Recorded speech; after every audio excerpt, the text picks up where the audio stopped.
तेरा दिमाग काम नहीं कर रहा है। रमाऊ कहते हैं, यानी कि तेरे बच्चों की नानी खत्म हो गई। बाबू साहेब लड़कन का नानी आज अपने नाती को छोड़ के चले गए। बाबू साहेब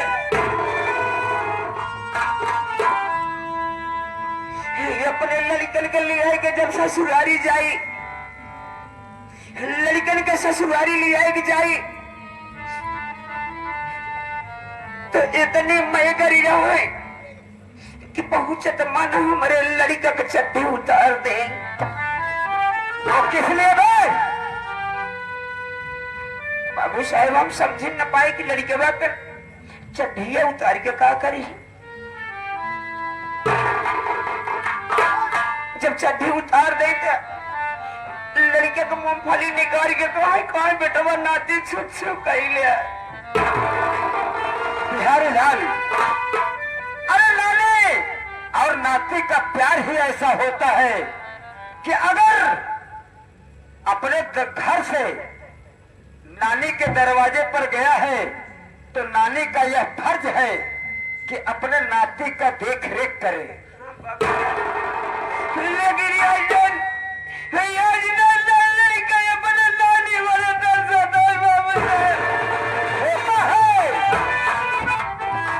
लेकिन बिहारी लाल, मैं तुझसे यह जानना चाहता हूं कि तेरे ससुराल में 4 मृत्यु हो गई, लेकिन तुझसे मैं सवाल कर रहा हूं कि तेरे बाबू की समधेन बिहारी लाल तेरी क्या लगती है? आई हमार बुढ़िया ला गई। तेरे बाबू की समधेन तेरी बुढ़िया लगती है तो ये भी बता दे बचवा कि तेरे औरत की मां तेरी क्या लगती है?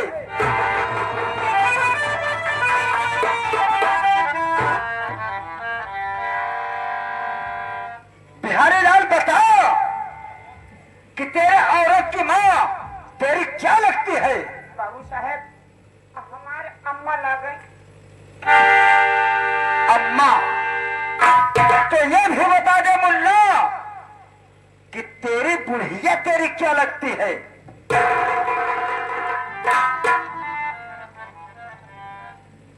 हमार सास ला गई। तेरी सास लगती है तो ये ही बता दे बचवा कि तेरे बच्चों की नानी तेरी क्या लगती है? माई अम्मा सास बूढ़ा माई। अम्मा सास बूढ़ा माए, इतनी देर से मैं आया और यहाँ पर चिल्ला रहा हो तो साले बिहरिया तो हमको देश भर की कहानी बताया कि हमारे ससुराल में 4 चला गया। अरे कुत्ता कमीने साले, मृत्यु हुई एक और तू बता रहा है कि हमारे ससुराल में 4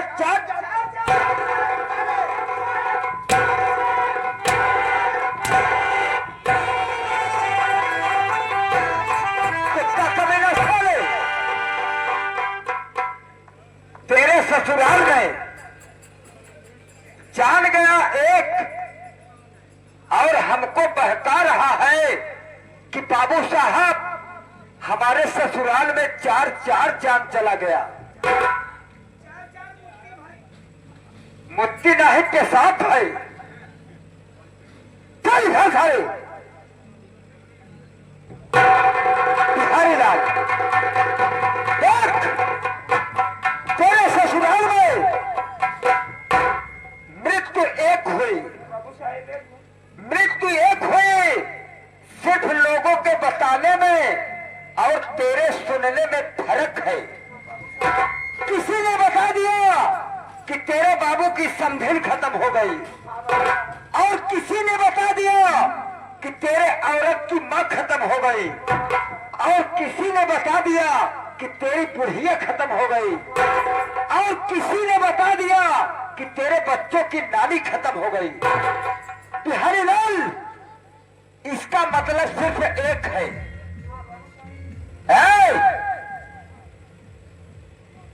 इसका मतलब सिर्फ एक है।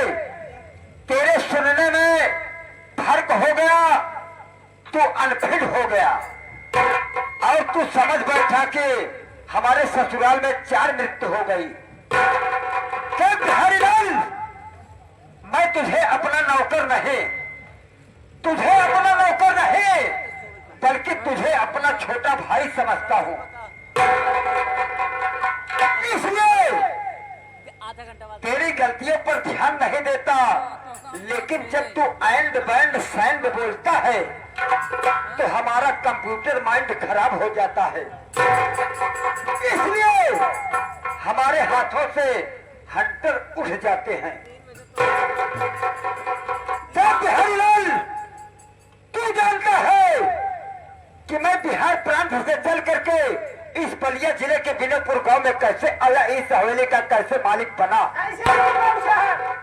लेकिन आए हुए समस्त बराती एंड घराती भाई नहीं जानते, बराती एंड घराती भाई नहीं जानते कि ये कसाई कंसराज बिहार से चलकर इस विनोदपुर का मालिक कैसे बना।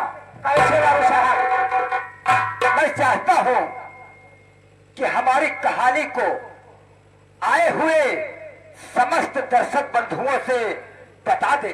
बाबू साहब, मैं आपका नौकर, मैं आपका गुलाम, ये भैया बाबू लोग के सामने मैं आपका नाम कैसे ले सकता हूँ? अगर अपना नाम हो, अपना परिचय, अपना इंट्रोडक्शन अगर अपने मुखर से दे दे बाबू साहब तो बहुत अच्छी बात है। बिहारी लाल, आराम से बैठ जाओ, अपने शरीर को आराम दे। उसके बाद मैं अपनी कहानी को स्वयं बताने चल रहा हूं। बता ले बाबू, बता। क्यों बे बाबू साहब, तू करिहाव तोड़ता हुआ साले तू कहां से अभी फट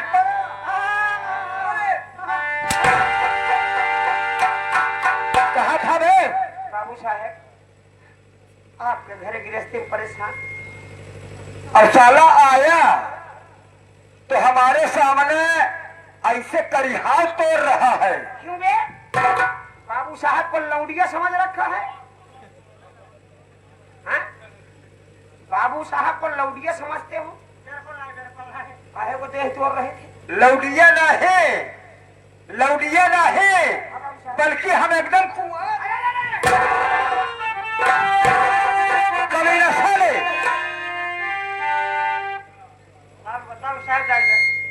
ऐसे पर कसवा देख, तू जान रहा है कि ये कसाई कंसराज है, कंप्यूटर माइंड शैतान साइंटिस्ट, ये कसाई कंसराज है।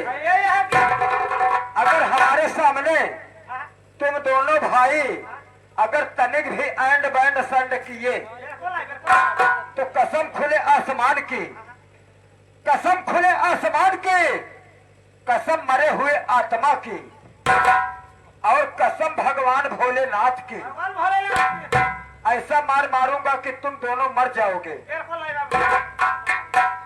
आराम से बैठ जा।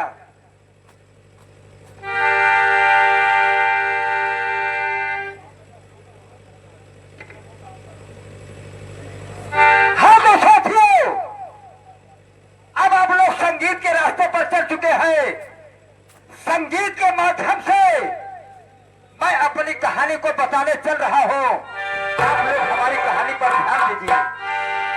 साथियों, एक समय की बात है कि मैं बिहार प्रांत में एक एक डाले के लिए मुहताज था। खाने के लिए 2 वक्त की रोटी नसीब नहीं होती थी। घर में मैं और हमारी पत्नी कमला रानी, एक दिन मैं अपनी पत्नी कमला रानी से राय सलाह मिला करके काम के चक्कर में बिहार छोड़ करके इस बलिया जिला में आ गया।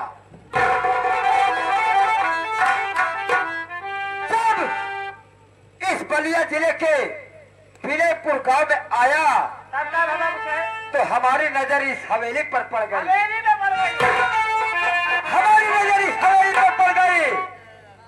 हमने इस हवेली को देखा तो हमारे मन में लालच बस गया।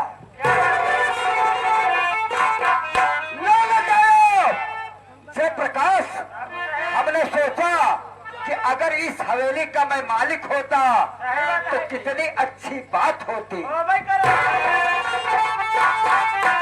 जयप्रकाश एक दुकान पर गया, लोगों से पूछा तो लोगों ने बताया कि ये हवेली सेठ शंकर लाल की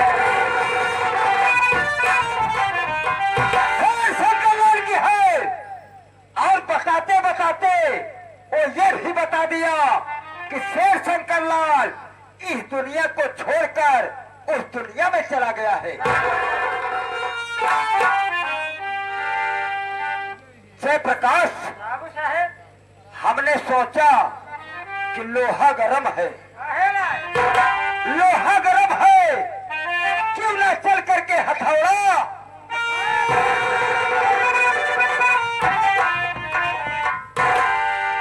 हवेली के दरवाजे पर पहुंचा तो देखा तो शेर शंकर लाल की पत्नी जिसका नाम सुषमावती, जिसका नाम सुषमावती अपने 3 मासूम बच्चों को लेकर मायूस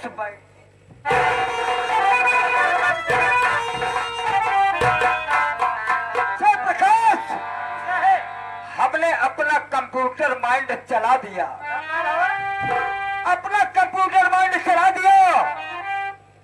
सुषमा से 1 लोटा पानी का सवाल किया,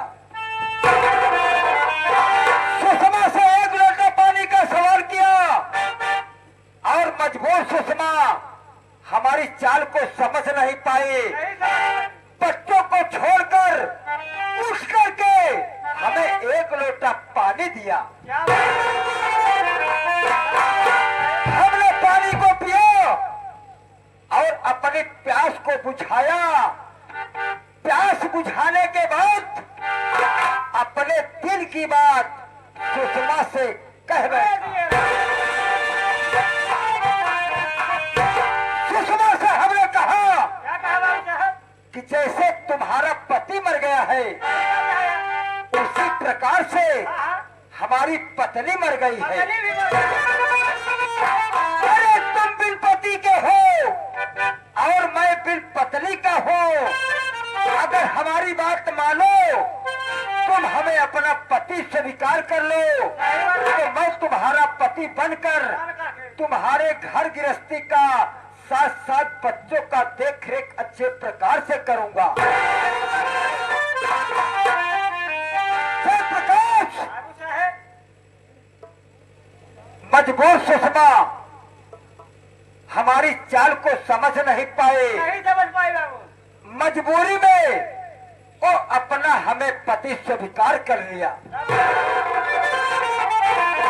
अपना पति स्वीकार कर लिया और मैं सुषमा के साथ में जिंदगी को बिताने लगा। बच्चे धीरे धीरे सयाने होने लगे। जयप्रकाश, बड़े बेटे का नाम विनय कुमार, बड़े बेटे का नाम विनय कुमार, छोटे बेटे का नाम विनोद कुमार और उससे छोटी एक बिटिया जिसका नाम विमला है, जिसका नाम विमला है। जयप्रकाश, एक दिन घूमते टहलते मैं घूमते घूमते उस स्थान पर पहुंच गया। उस स्थान पर पहुंच गया जहां पर लिखा रहता है कि आपका ध्यान किधर है? अंग्रेजी शराब की दुकान इधर।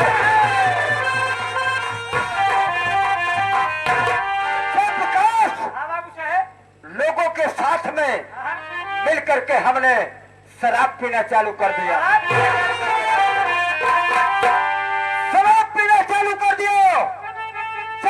जी भर के शराब पिया। शराब पीने के बाद जब हमारे शरीर में गुनगुनाहट सी पैदा होने लगी, अजीब सा ऐसा होने लगा कि हमारे दिमागवा में, हमारे दिमागों में ऐसा कुछ गूंजने लगा कि अगर मैं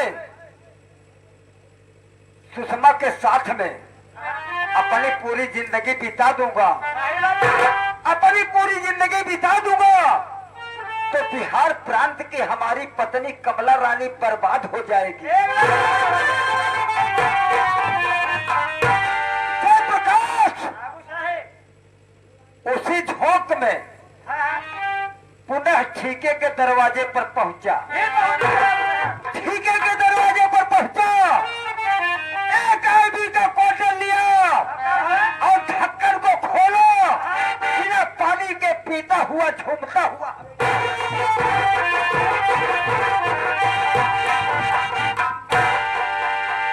हवाई की तरफ आया तो देखा तो कमरे में सुषमा आराम से चैन की नींद सो रही थी और बच्चे खाना पीना खा करके अपने कमरे में सो रहे थे। इस कसाई कंसराज को आज सूझा लगता है। हमने सोचा कि अरे वाह रे सुषमा, अगर तेरे साथ में जिंदगी बिता दूंगा तो हमारी पत्नी कमला रानी बर्बाद हो जाएगी। इसलिए आज सूझा लगता है, उठा लिया का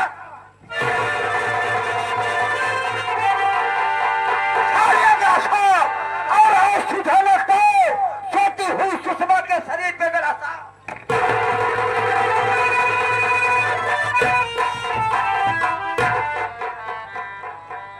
गलासा चला दिया। सुषमा के शरीर को 3 भागों में काट डाला। 3 भागों में काट डालो। उसके बाद हमने सोचा कि अगर सुषमा की लाश को मैं कहीं बाहर लेकर के जाऊंगा दफनाने के लिए, अगर कोई व्यक्ति लघु शंका के दौरान बाहर उठा होगा, हमें इस हालत में देख लेगा तो हल्ला मचा देगा, पुलिस आएगी, मुझे जेल हो जाएगी, हमारा पूरा का पूरा प्लान चौपट हो जाएगा।